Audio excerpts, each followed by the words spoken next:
Ahora estoy con un poco de gripe, por eso estoy con la chaqueta. Bien, vamos hoy día a continuar con el capítulo 18, pero vamos a hacer entre este domingo y el próximo un paralelo entre dos personajes que están allí descritos. Ambos defraudaron a Jesús, pero hay una diferencia crucial entre ambos. Y aquí en este domingo hablaremos sobre la traición de Judas como ejemplo de pecado deliberado, y el próximo domingo hablaremos sobre la negación de Pedro como ejemplo de pecado no deliberado. Y en esta oportunidad, cuando analicemos a Judas, vamos a ver cómo ciertos pasajes de Hebreos que son muchas veces evitados por algunas personas, incluso algunos no predican sobre esos pasajes, porque son un poco terribles cuando uno los lee, ¿no? Y ahora vamos a ver en su real contexto qué significan esos pasajes y cómo la traición de Judas se aplica en esos pasajes, y es un ejemplo de los posteriores que surgirán a lo largo de la historia de la iglesia, de nuevos Judas que caerán en ese pecado deliberado. Y es algo terrible lo que implica ese pecado deliberado. Y el gran problema es que muchas personas que están todavía en la iglesia o un día se apartaron de ella y están en esa zona gris. ¿Recuerdan que hablé de la zona gris? Era esa zona en la cual la persona profesaba la fe cristiana, pero no había aún recibido a Cristo. Y una de las cosas que dije anteriormente sobre la zona gris es que quien está allí está en un terrible peligro. Y espero que nadie aquí esté en esa situación, pero si alguien lo estuviera, pues este mensaje es para esa persona y también para los que me puedan escuchar por YouTube, que puedan estar en esa situación. Para los creyentes va a ser de conocimiento, pero va a ser, digamos, un toque evangelístico a ese tipo de destinatario, ese tipo de persona. Y vamos a ver qué tan peligroso es esto, porque el que evita la zona gris, cualquier cosa puede pasar y un buen día terminar como un Judas. ¿Qué fue lo que hizo Judas con Jesús? Le traicionó. Ahora, antes de analizar la traición de Judas, vamos a ver el pasaje de hoy, solamente 11 versos, y vamos a ver antes de eso cuál fue la reacción del propio Jesucristo ante lo que se le venía encima. Vamos a ver. Estamos en Juan 18, del 1 al 6. Vamos a leer luego la siguiente parte, porque en una solo cuadro no puede caber todo el texto. Dice así: habiendo dicho Jesús estas cosas, salió con sus discípulos al otro lado del torrente de Cedrón, donde había un huerto. Ya saben qué huerto es, ¿no? El huerto de Getsemaní, en el cual entró con sus discípulos y también Judas. El que le entregaba conocía aquel lugar. Ya habían estado antes con Jesús con sus discípulos y Judas también, porque muchas veces Jesús se había reunido allí con sus discípulos. Judas, pues, tomando una compañía de soldados y alguaciles de los principales sacerdotes y de los fariseos, fue allí con linternas y antorchas y con armas. Fíjense la comitiva que llevaba Judas, aquel hombre que había compartido con Jesús tantas cosas, había recibido de sus enseñanzas, había participado del don celestial, de los milagros de Dios que hizo a través de Jesús, y también que él mismo, junto a los discípulos y a los 70 también, participó. En lugar de agradecer todo eso, la salvación expuesta para él, vemos que ahora, ¿qué está haciendo Judas? No solamente no está con Jesús, sino que está urdiendo una conspiración, ejecutándola y siendo partícipe principal para identificar al reo que van a apresar, que es Jesús. Qué terrible vuelco, ¿no? Una persona que aparentaba ser un amigo de Jesús y ahora es un terrible enemigo de Jesús. ¿Cómo pasó esto, que este hombre se haya volteado de esa manera? ¿Y qué resultados puede tener alguien que hace eso? Y por eso es lo que insisto. Cualquier persona que aún no ha recibido a Cristo, aunque siga yendo a la iglesia, siga orando, ministrando, etcétera, etcétera, pero si aún no ha dado ese paso, estás en una zona de extremo peligro, porque un buen día te puedes convertir en otro Judas, y una vez que llegas a ese punto, ya no hay retorno. No, señores, ya no hay retorno. Es el punto sin retorno. Vamos a ver qué es lo que pasó. Dice, fue allí, pero Jesús, sabiendo todas las cosas que le iban a sobrevenir, se adelantó y les dijo, ¿a quién buscáis? Le respondieron, a Jesús Nazareno. Jesús le dijo, yo soy, y estaba también con ellos Judas, el que le entregaba. Cuando le dijo, yo soy, retrocedieron y cayeron a tierra. Bien. Aquí es notable que Juan no habla del tema del beso, que otros en los sinópticos sí se habla del tema del beso. ¿Por qué lo haría? Yo creo que básicamente lo que quería resaltar Juan es la actitud, el valor y entereza de Jesús ante lo que se le venía encima. Se le venía la ola y él se puso firme y la aguantó. Miren lo que pasa. Él dijo, yo soy, y se impactaron, retrocedieron. Vamos a continuar con la historia. Dice luego, volvió pues a preguntarles, ¿a quién buscáis? Y ellos dijeron, a Jesús Nazareno. Respondió Jesús, os he dicho que yo soy, pues si me buscáis a mí, dejad ir a estos para que se cumpliese aquello que había dicho, de los que me diste no perdí ninguno. Ahora, claro, uno diría, entonces significa que esto que dijo Jesús en la oración se refiere a una protección física y no se refiere a una protección espiritual. No.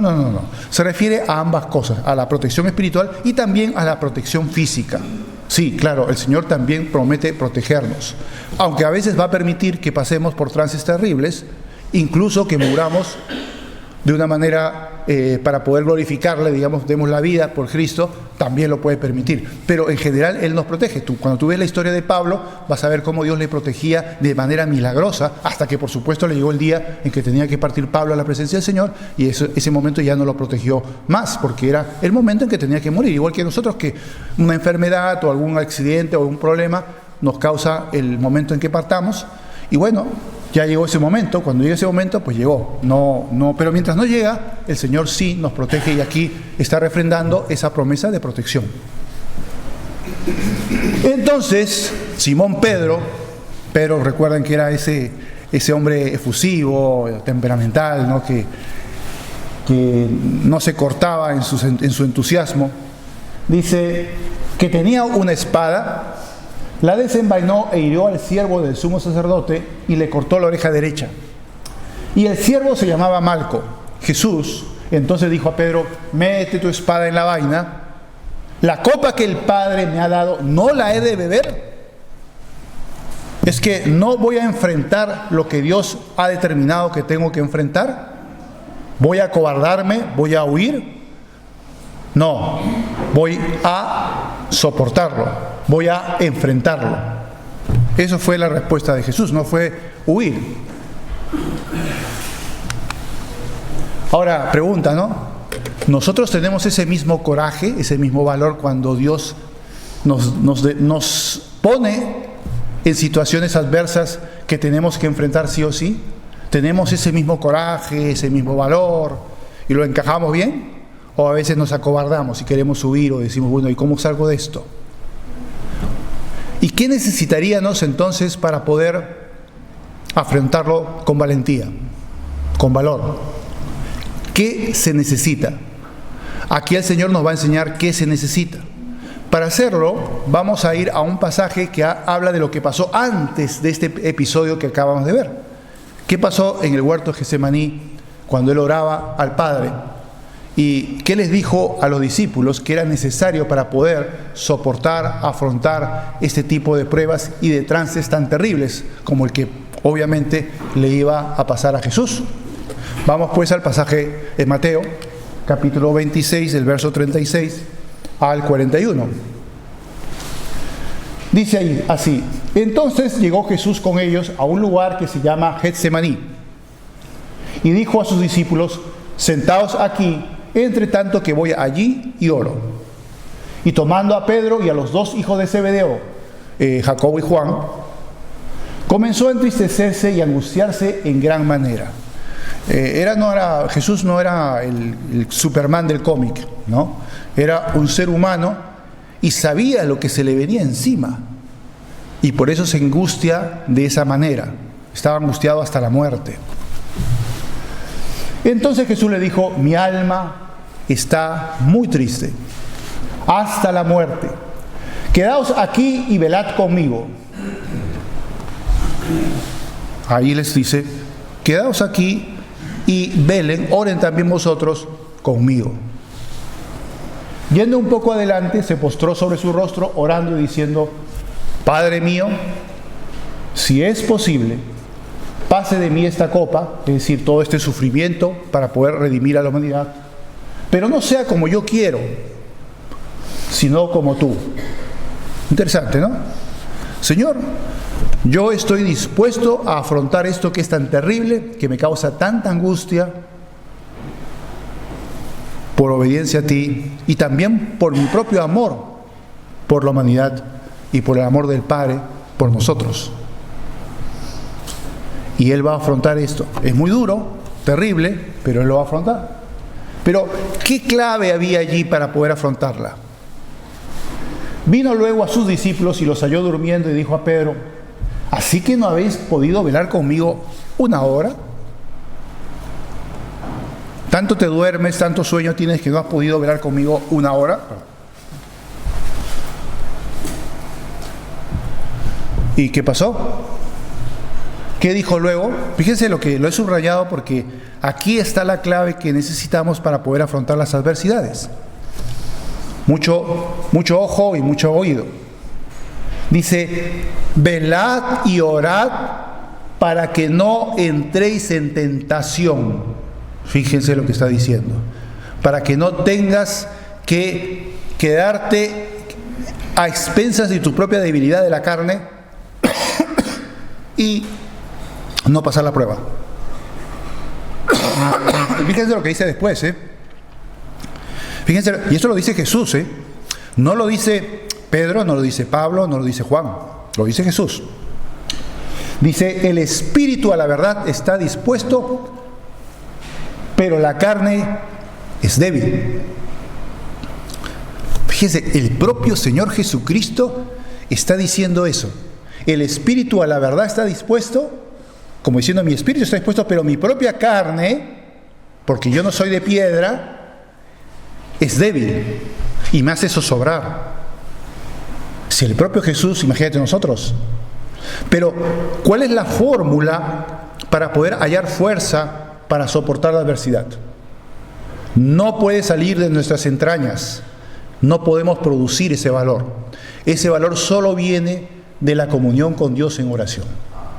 Si tú velas y oras, podrás recibir esa fuerza. Y Jesús la recibió. Al final de su agónica oración, vinieron ángeles, lo reconfortaron, y Él se presenta, como vimos ya en el primer pasaje, con absoluto valor y valentía.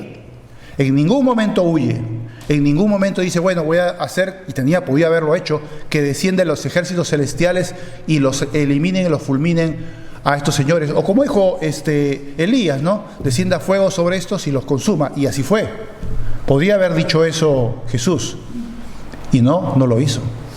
Lo aguantó, lo soportó, lo encaró valientemente y fue llevado como cordero al matadero y sufrió lo indecible para poder darnos salvación y vida eterna.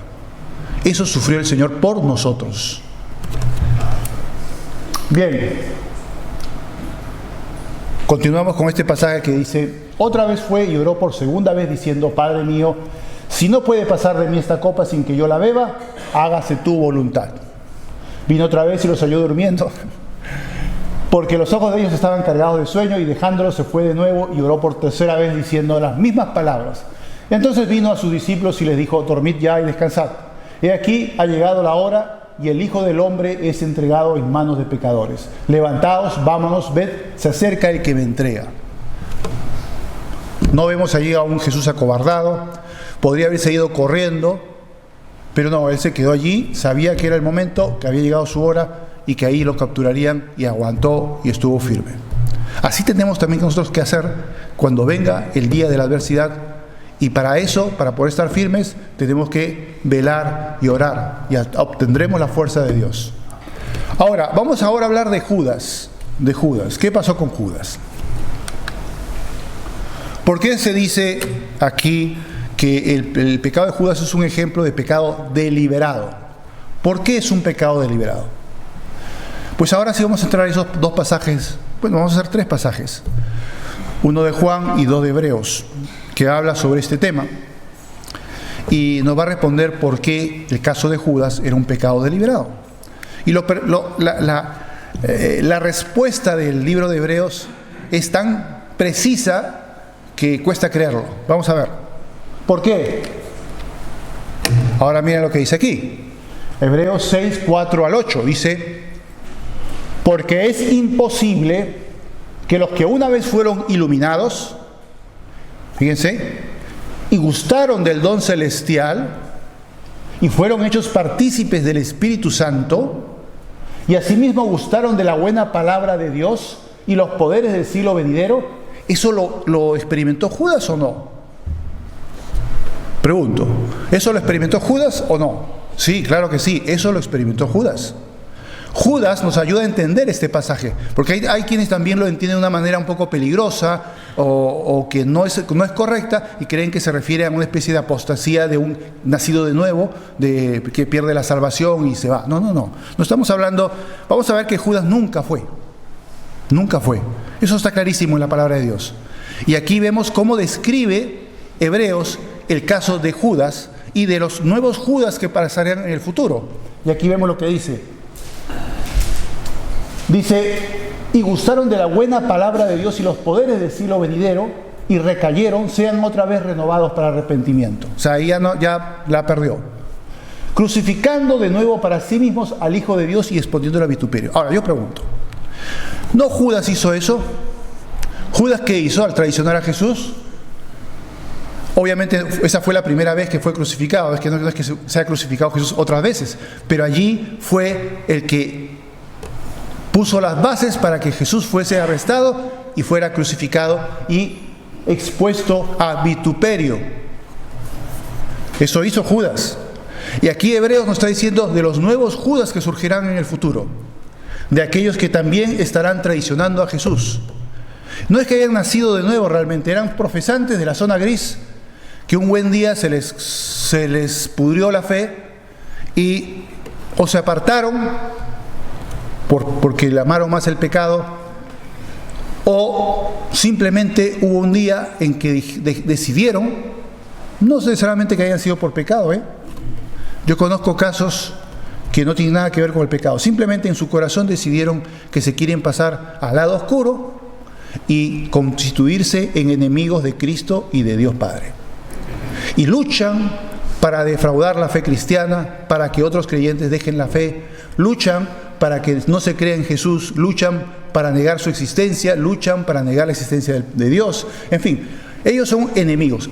Ahora, ¿hay enemigos de Dios en el mundo? Claro que sí. Hay grandes ateos por ahí que se llenan la boca para hablar contra Dios, contra Cristo.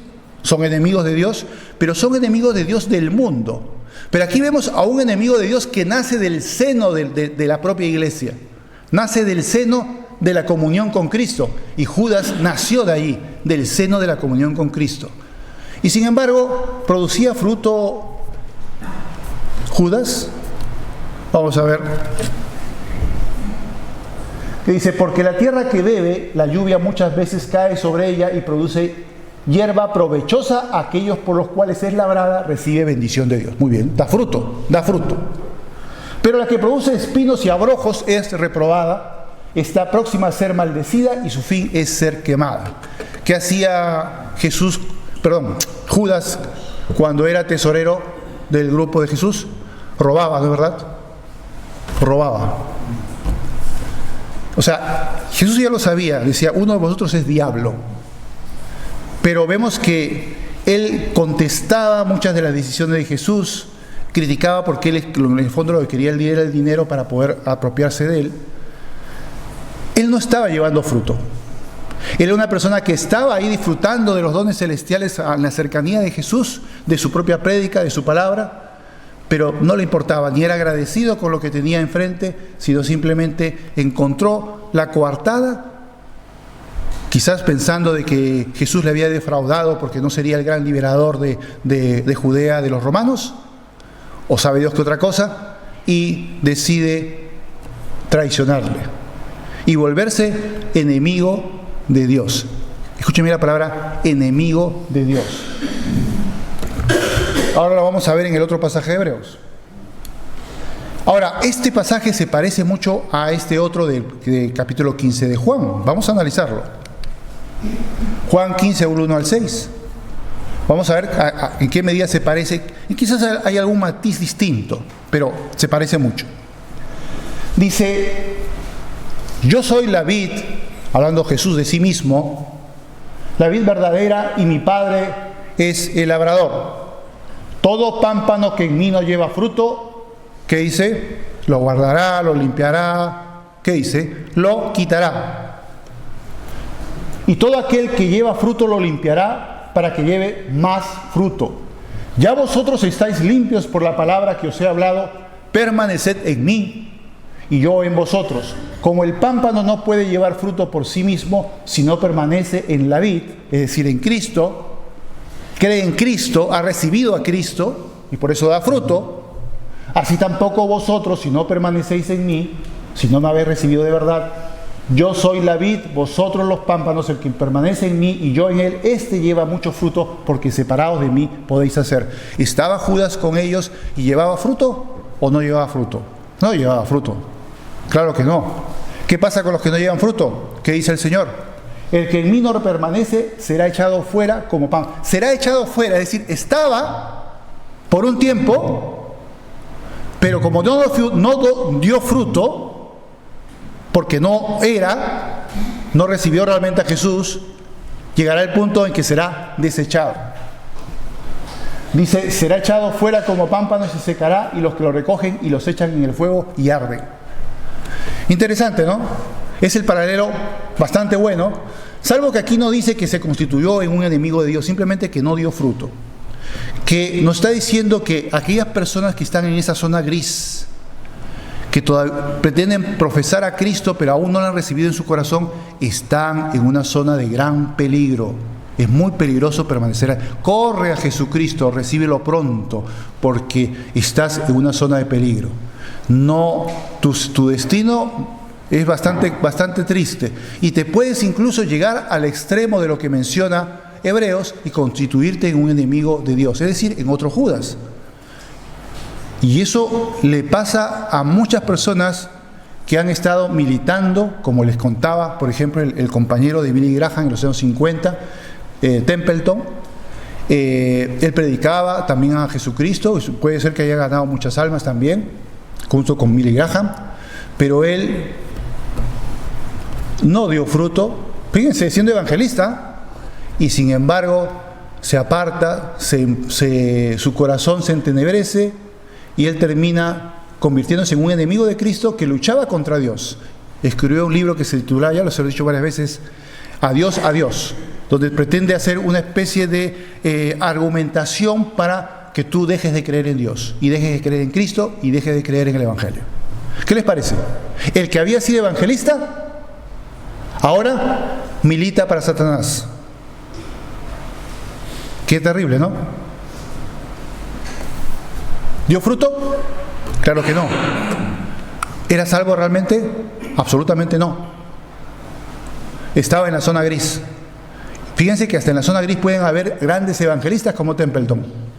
Podrían haber pastores, podrían haber misioneros en la zona gris. Acuérdense que Juan Wesley, cuando fue a Estados Unidos a evangelizar a los indios, él todavía no había nacido de nuevo. Él estaba en la zona gris en ese entonces. Y no es hasta que él pasa de la zona gris a la zona de la luz, al recibir a Jesús en un estudio de los moravos sobre el estudio de Romanos, es cuando Dios usa con gran productividad a John Wesley en Inglaterra y causa un gran avivamiento.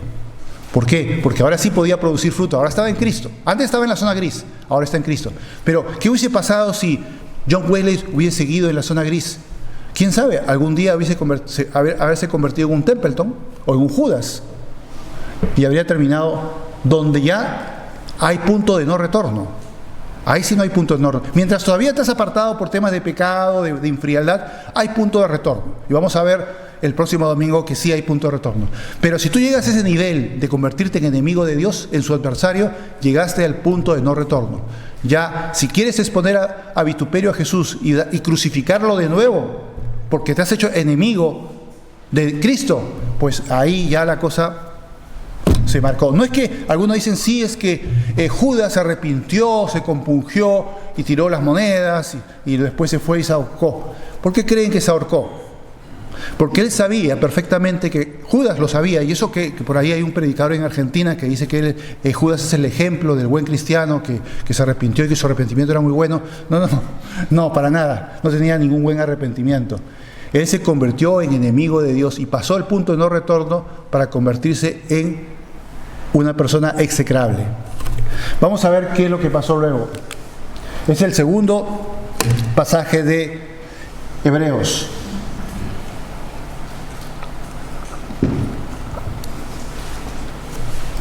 Hebreos 10, del 26 al 31, dice así: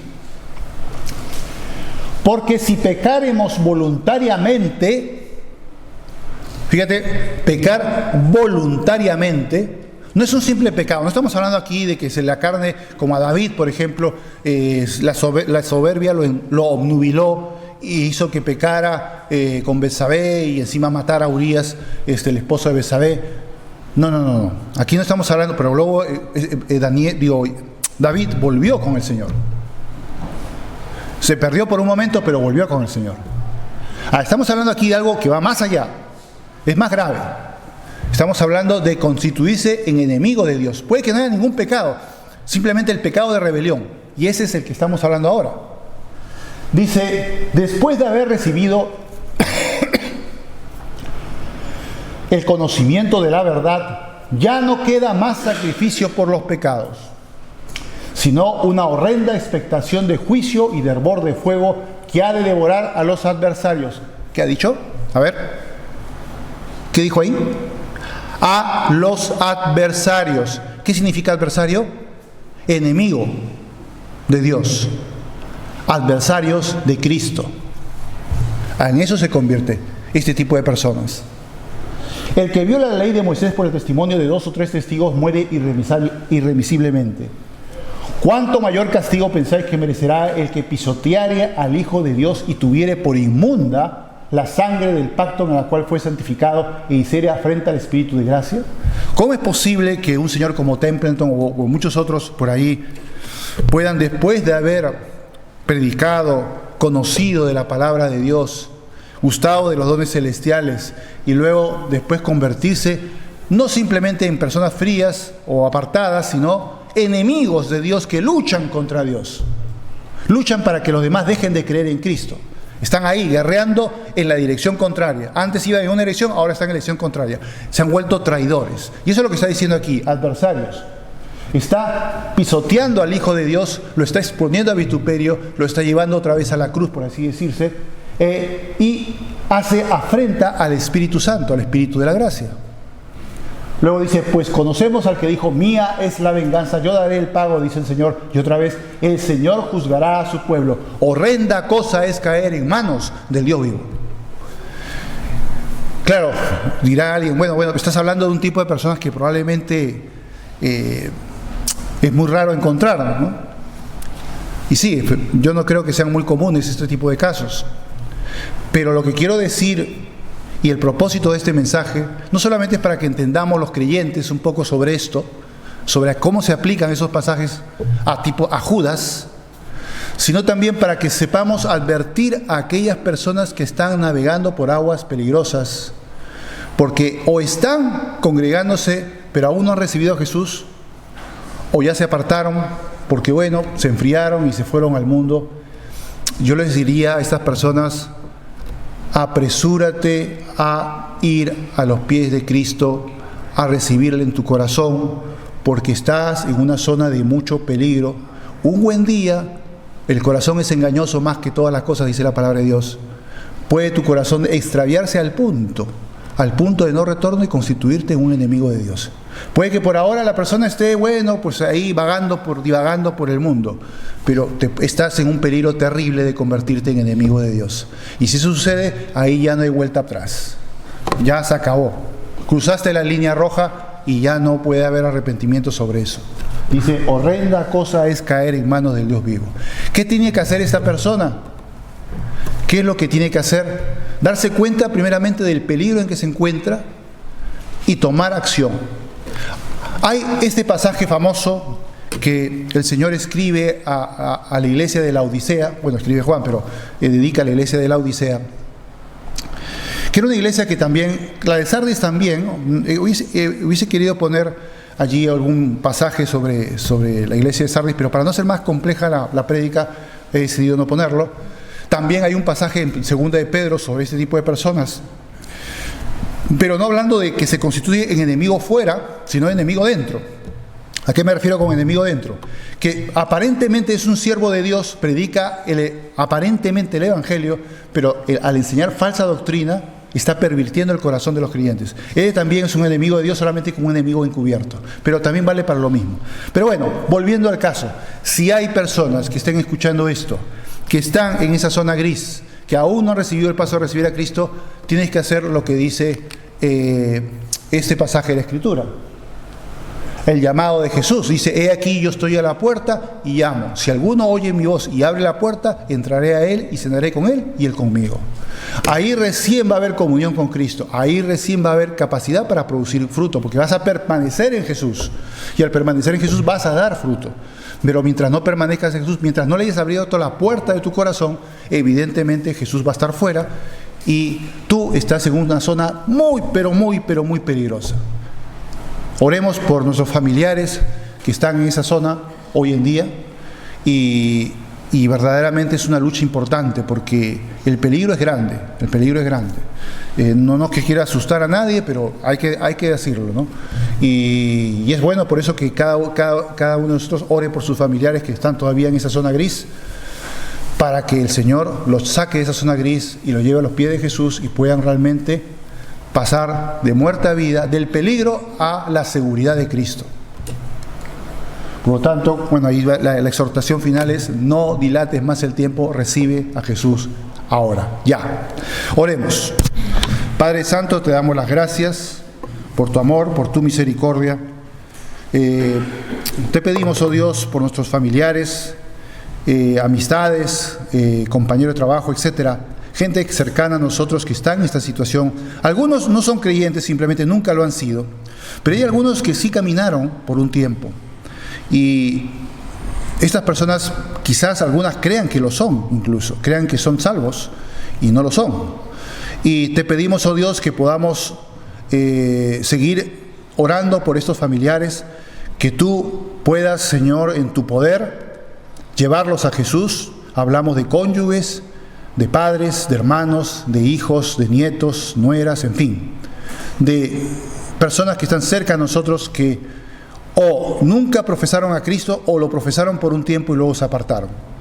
En realidad, ese segundo grupo está en un peligro terrible y te pedimos, oh Dios, que ellos nunca se conviertan en enemigos de Cristo, que más bien se conviertan en sus amigos, que puedan recibir a Jesús en sus corazones y que sí, de esa manera puedan tener la seguridad de la salvación y no la zozobra de la condenación eterna. Te pedimos, oh Dios, que tú les lleves a Cristo poderosamente, en el precioso y santo nombre de Jesús te lo pedimos. Amén.